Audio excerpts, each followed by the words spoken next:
Iran के बाद पाकिस्तान और अफगानिस्तान के फोर्सेस के माबैन सरहदी इलाकों में शदीद फायरिंग की इत्तला मिली है।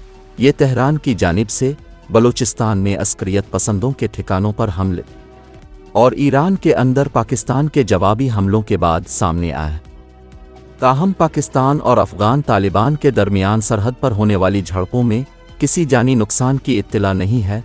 कहा जा रहा है अफगानिस्तान का ये रद्द अमल पाकिस्तान का गजा जंग बारे शदीद एहतजाज रिकॉर्ड न होने की वजह से सामने आया है। मज़ीद जानने के लिए न्यूज़.की ये वीडियो देखते रहें।